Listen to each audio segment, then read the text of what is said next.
I mentioned that I quit my job a few months earlier. So I was unemployed. I had invested in a brick and mortar business in Baltimore and COVID happened. So financially, I was just out of a lot of money. We shut down and had to figure that out. We weren't like a necessity business. And so that was done. I had a newborn and a 3-year-old. And then I had a marriage that was really like on the rocks at that time. We've since separated and are working through divorce. So there was a lot happening, right? Yes. I was at a very low point. I didn't know what to do. I didn't have any answers. In the past, I've been a very controlling person, and this was out of my control completely. And so at that time, I did the only thing that I knew to do, and that was to just be still, right? I started praying. I started meditating. I always say I was hoping that spirit would see me and throw a lifeline. And so one day when I was meditating, I got a download that said every day for the next 90 days, focus on your mind, your body, and your spirit. And I came out of that meditation. I journaled it down. I wrote it down really quickly. And I was like, okay, I guess I'm going to do this challenge. And I jumped right in. I was very aware of what I was taking in. I was also limiting my social media. So that was the mindset piece. I did that for at least 15 minutes daily. The spirit piece was really just about reconnecting with myself, like meditation, going outside for walks in nature without, technology, journaling, anything that allowed me to just get to know myself a bit deeper. And also, I'm a faith-based person, so cultivating a connection with spirit also was a part of that. I did that for at least 15 minutes. And then I moved my body every single day for 30 minutes, not like the gym, walk, whatever I wanted to do. I did that for 90 days straight. And so the first 2 or 3 weeks, I really struggled. But when you fast forward to the end of that 90-day process, I was a completely different person. And it was I didn't know that that was going to come out of it. I'd lost weight, weight was coming off for the first time in my life, and I wasn't even trying. I felt like I had come out of a fog. Welcome to the Persistence You podcast with Lizbeth. That's you as in university, but we're really much more of a community here. Your host is Lizbeth Meredith. She's an author, speaker, and online teacher. Each week, she'll be delivering amazing stories from survivors and thrivers, all threaded together with a dose of persistence. We're so glad you're listening. I'm really looking forward to introducing you to Dominiece Clifton. She has her own podcast, and it has to do with healing, but she's also a businesswoman and what she calls a clarity coach. So she has some gems to share with you today. I'm thrilled to bring her to you. And I hope that you're finding the podcast to be relevant and interesting. If you could do me a favor, hop on my email list at lameredith.com or view YouTube and join my YouTube channel, my woefully neglected YouTube channel that I always mean to grow and forget. Look at show notes and you can find the links, but I'm really always thrilled that you're here and that the podcast means something to you is everything to me. So sit back, relax, and enjoy Dominiece, and I talk to you later. Dominiece Clifton, thank you so much for being on Persistence You all the way from Maryland. It's really fun for me to travel from my own living room. Nice to meet you. Lizbeth, thank you for having me. It's nice to meet you as well. It is definitely my pleasure. I introduced already to listeners that you are a clarity coach and you have your own podcast. But before all of that, how did it begin? What is the story behind your story? Yeah. So my story, and I will give you the Cliff Notes version of it, but I always say that my story starts in my childhood because so much of who I am and all the things that I've had to overcome really started at a young age. I was born into a pretty traumatic situation. Never met my biological dad. It was something that we never talked about, but I always felt as a child and just learned to suppress. And so suppressing those emotions for years and decades turned into emotional eating and struggling with my weight and just yo-yo dieting and feeling very unworthy, lots of shame, lots of guilt. I existed that way for 2.5 decades. And in my early 30s, after just really masking up for most of my life, putting on a show, pretending I was okay, doing really well at the things that I was doing, I just got tired of existing that way. It was as if I was a prisoner to my own limiting beliefs and thoughts. And so I would go out into the world, be a high achiever, do really well. Everyone was like, oh, you're great. You're so independent, all of these things. And then as soon as the curtain came down, I would have all these internal voices that just kept reminding me of how unworthy I was, right? And so I started into the wellness industry, really searching for answers, trying to heal myself. It started with therapy. It started to evolve into understanding more about the body. And so starting to tap into somatic practices. And I slowly started to release a lot of the stories and the things, the emotions that I was holding.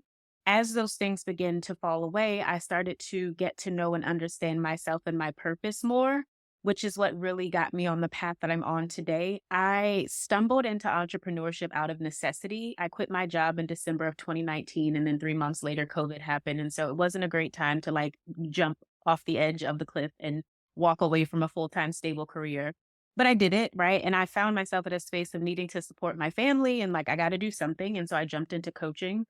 And it has just evolved and pivoted a lot over the years. But I really got here. I say that to say, like, I really started on this journey out of trying to figure out answers for myself. And the reason why I'm so passionate about the work that I do is because of how much I've struggled, right? Personally, professionally. And so for me, it's like if I can extend a hand and just help one or two people, like I'm doing my job, I'm doing what I'm here to do. And so that's a bit about my story. I love it. It seems like you're really focused on not glossing over a problem anymore, but getting to the root of it. Yes. And I think that's hard because most people want to just have a quick, pleasant fix, take Hmm. a pill, move forward, Yeah. have a nice peppy phrase on the refrigerator and call it a day. But it sounds like you're really willing to go and roll up your sleeves and help your clients get to the root of the problem. How did that process go to be an entrepreneur during COVID? I mean, Gosh, it's like a laugh to keep from crying kind of question. It was hard. The short answer is that it was hard. I am a very like ambitious person. And so anytime that I commit to anything, I jump in feet first. Like I'm all in, right? Or maybe head first. I'm all in. And so that's how I approached my coaching business in the beginning. In the beginning, I was actually, so now I'm a clarity coach and a business strategist, but then I was a nutrition and wellness coach, right? I had gone through my own weight loss and healing journey and I entered into that industry. And I was overwhelmed by the amount of noise as I was trying to find answers. I was like copying and pasting all of these different strategies from social media, from all these different coaches. It was like I was throwing spaghetti at the wall and hoping that something would stick. That became a very expensive, like, process for me for 5 years, essentially, of hiring coaches, going through programs, just constantly on the search, like feeling like I needed more because things weren't working. And so I spent a lot of time as a new entrepreneur, like feeling frustrated and like wasting, so much time, effort, and energy in trying to find the answers. Fast forward to, last year, this year, I realized that many of the challenges that I was having in the beginning, very early on, was because I didn't have a lack of clarity. I didn't have clarity, first of all, about who I was as a person, and that impacts how we show up in our work so much, right? I also didn't have clarity about the type of client that I wanted to serve. And so without clarity on those two things, it was like I was trying to offer products and services and offer solutions, but I wasn't clear on what my clients really needed. And that is why I'm so passionate today about the work that I do, because I feel like I went through almost 5 years of trying to figure things out when there again was the root problem was a lack of clarity. And that just kept spiraling into different challenges for me. So entrepreneurship has not been an easy journey, but I'm really grateful for all that I've gone through because going through various programs and trying different things, it's helped me to identify oftentimes where there are gaps in other places and how I can fill that when I support women. I think that sounds so good. I mean, I think very few people say, oh, here's what I'm going to be doing. Poof, magically it worked out. You have to go through some elimination and some challenges Mm. before you reach successes. So, I mean, that sounds like a really normal process. And it didn't take terribly, terribly long. That's really not that long. And going through a pandemic and starting a coaching business, actually a great idea. Yeah. And so, I mean, that's fantastic. That's really exciting. Did your past experiences, did you find a coach to help you when you were going through your nutrition issues and your own journey to really transform your life and become much healthier? Yeah, so I actually just hired my first like nutrition fitness coach very recently. I figured that part out on my own, but it was by accident. So right around the time that COVID started, I was in a really low point. So I mentioned that I quit my job a few months earlier. So I was unemployed. I had invested in a brick and mortar business in Baltimore and COVID happened. So financially, I was just out of a lot of money. We shut down and like had to figure that out. We weren't like a necessity business. And so that was done. I had a newborn and a 3-year-old, and then I had a marriage that was really like on the rocks at that time. We've since separated and are working through divorce. So like there was a lot happening, right? Yes. I was at a very low point. I didn't know what to do. I didn't have any answers. In the past, I've been a very controlling person, and this was like out of my control completely. And so at that time, I did the only thing that I knew to do, and that was to just be still, right? I started praying, I started meditating. I always say I was hoping that spirit would see me and throw a lifeline. And so one day when I was meditating, I got a download that said every day for the next 90 days, focus on your mind, your body, and your spirit. And I came out of that meditation, I journaled it down, I wrote it down really quickly, and I was like, okay, I guess I'm going to do this challenge. And I jumped right in. It was either that same day or the next day. I started doing things to like focus on being intentional about what I was putting in my mind. So listening to podcasts like this, maybe motivational videos on YouTube. I was very aware of what I was taking in. I was also like limiting my social media. So that was the mindset piece. I did that for at least 15 minutes daily. The spirit piece was really just about reconnecting with myself, like meditation, going outside for walks in nature without, technology, journaling, like anything that allowed me to just get to know myself a bit deeper. And also, I'm a faith-based person, so cultivating a connection with spirit also was a part of that. I did that for at least 15 minutes. And then I moved my body every single day for 30 minutes, not like the gym, just yoga, Sure. brisk walk, whatever I wanted to do. I did that for 90 days straight. Now, in the beginning, it was really challenging because I'd never been consistent with anything. And so the first like 2 or 3 weeks, I really struggled. But when you fast forward to the end of that 90-day process, I was a completely different person. And it was like, I didn't know that that was going to come out of it. I'd lost weight, like weight was coming off for the first time in my life, and I wasn't even trying. I felt like I had come out of a fog. And so to answer the question about, did I hire someone to help me with the health and wellness piece? I did it. I got a download and I trusted that. And that was really the start of me recognizing that we have to get to the root cause of things. Because when I was approaching my fitness journey previously, I was very topical. It was diet, it was exercise, it was, all of those sort of things. It was never understanding the emotions that were causing me to emotionally eat. And that's what I did over that 90-day period. I love that. That is so fantastic. And by download, you mean you kind of, when you were meditating, you Yes, felt like that yes, message yes, came yes. clearly to you. Okay. Yes. That's wonderful. That really is. It's brilliant because you can only count macros, intermittent fast, or do CrossFit for so long. These Yeah. things, you may move a needle that's very artificial, but it all comes back if you don't get to the root Yeah. of the problem. Yeah. And that's And what kept happening for me. I went on my first diet in middle school. So I was not new to the dieting age, but, dieting game by that time. And I was so frustrated because I was like, if I can get control of this, like this one thing that's just been hard for me my whole life, I feel like I can conquer the world. I would lose the weight, gain the weight, lose the weight, gain the weight. And I couldn't figure out what was going on. And again, it wasn't until I went through this 90-day process that all these emotions started coming up as I was sitting in stillness and just, getting outside in nature. And I realized my body for over 2 decades was holding all of this trauma from my childhood that I just didn't have the courage at that point to go back and revisit. And so once I gave myself the space to do that, the weight, like I weighed myself at the end and I was like, oh, I wasn't even trying to lose weight. And this was just a beautiful byproduct of this process. I love that. You unpacked a lot of baggage. And I did. It's true.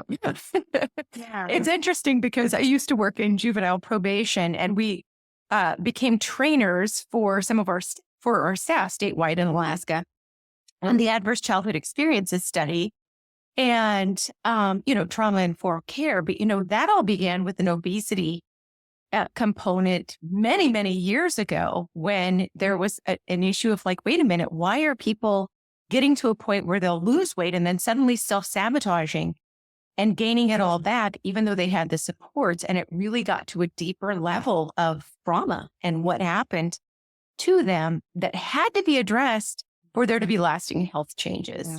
Yeah. And I think that for all of us, it's easy to get caught up into Instagram and what's the newest thing and what pill, what supplement, and it just is a very short-term fix. So congratulations on really, like having that be something that not only transformed you, but then eventually helped transform your professional life and helped other people. Thank you so much for that. And I love that you said that and you keep bringing things back to really getting to the root. because I've also found that to be true in my business. You asked me like, how was it, starting out in entrepreneurship? I had no idea how much entrepreneurship would like bring me headfirst with all of my stories and trauma. It was, gosh, I feel like I wish someone had warned me, right? I remember going through coaching programs and getting different social media strategies. And my coaches would always say, you need to go live. You need to go live. Like, you need to put yourself out there more. And I would like hit, the button to go live on social media and just like immediately freeze up. And it was like I just kept hitting a block. I couldn't figure out why I was so afraid to put myself out there. And there was a part of me from my childhood that was still very much so afraid to be seen and be heard in that way after really trying for so long to hide, right? Behind the weight, behind, all of these things. And so like I had to address that unresolved trauma and get to that root to like move forward in my business. And so I think everything that we struggle with, whether it's, business, our health, relationships, like whatever we are going through, there's always something that's at the root, whether it's a belief, it's a pattern, there's something that's driving that behavior. And the greatest thing we can do is just allow ourselves to dig and unearth that, even when it's hard, right? It's like we want to go around it, we want to go over it, we never want to go through it. But going through it is what really transforms us and like brings us out of that space. I love that. I really think that that's so valuable. And so now tell us a little bit about your podcast. Yeah. Oh my goodness. So the podcast is called The School of Healing, and it has evolved so much. It'll be 3 years old next year. And it was another one of those things, whispers that came to me during meditation. I had for years been an avid podcast listener, started back in 2020. I told you about the daily practice that I had adopted. And so I was listening to podcasts all the time, but I was never wanting to start a podcast. It wasn't something that was on my to-do list. I was meditating one day and the idea for the podcast came to me, and not just like start a podcast, the name of the podcast, the premise of the podcast, like all of that came to me in a meditation. I'm someone who typically is very obedient when good things come to me during meditation. And so again, I finished that meditation and I was like, okay, I guess I'm starting a podcast. And so I knew nothing about podcasting at that point, besides like going to iTunes and finding it on Apple. So I had to go through YouTube University to figure out all the things, how to do it, how to edit. I taught myself all of that. When I first started, the podcast again is called The School of Healing. I was really, after going through my own healing journey, I was getting into somatic practices and just understanding all of these different healing modalities, energetic practices, and, Reiki, all of this stuff. And I was like, man, I just want to share this stuff out with the world that's been so helpful for me. I think oftentimes when we think about healing, we think about therapy. And I'm like, that's great, but there's so many other paths that you can take, based on what resonates with you. And so I just started the podcast. I wasn't very clear on who I was trying to reach. It was just like, everyone needs to heal. Like, here are all the resources, right? Take Right. what you need. And it was great until I started to get more clarity about like who I was and the type of impact that I wanted to work and the type of people that I really wanted to reach. And so the podcast has really changed a lot over the years. And so now it's still the School of Healing, but it's really devoted towards women entrepreneurs, folks that are on their own journey and evolution. And my goal is like when we are thinking about starting a business or growing a business, there's personal development and self work that has to happen for us to really evolve into the CEO of that role. And so a lot of that is, personal development. A lot of that is spiritual work. And so the podcast really provides modalities and resources for women on the entrepreneurial journey, mindset, personal development, like all of the stuff that's necessary for us to hold that really big, beautiful vision that spirit has entrusted to us. Love it. And where can people find out more about your podcast as well as the work that you're doing as a clarity coach? Yeah. So my website, domrclifton.com, has the podcast, has more information about the work that I offer. And so that's a great place to start. And then I also share that if anyone is listening to this and has felt stuck in business, like I talked about some of the ways that that showed up for me, women entrepreneurs that have felt stuck, I created a very quick 3 minutes assessment. It's called the Entrepreneurial Clarity Assessment. And essentially you answer a few yes or no questions, and just based off your answers, it identifies an archetype that most resonates with why you are getting stuck. And so to give you an example, one of the archetypes is the overconsumer. I talked about how for years I kept investing in programs and reading all the books and doing all of these things. Like I was just soaking up information. That is a pattern that I had to work on breaking to move forward. And so based on how you respond, it'll tell you what your archetype is and also give you some personalized strategies and approaches that you can take to begin to break that cycle. Excellent. That's wonderful. Thank you. So I really thank you for this. So people can catch you at the podcast. They could take your assessment and just peruse your website and maybe get to work with you. Yes. And everything that I mentioned is on my website. The quiz is on the homepage. There's a coaching tab. My podcast is there. And so all the things, you can access them from the website. That's perfect. Thank you so much, Dominiece, for being here today on Persistence You. I really appreciate it.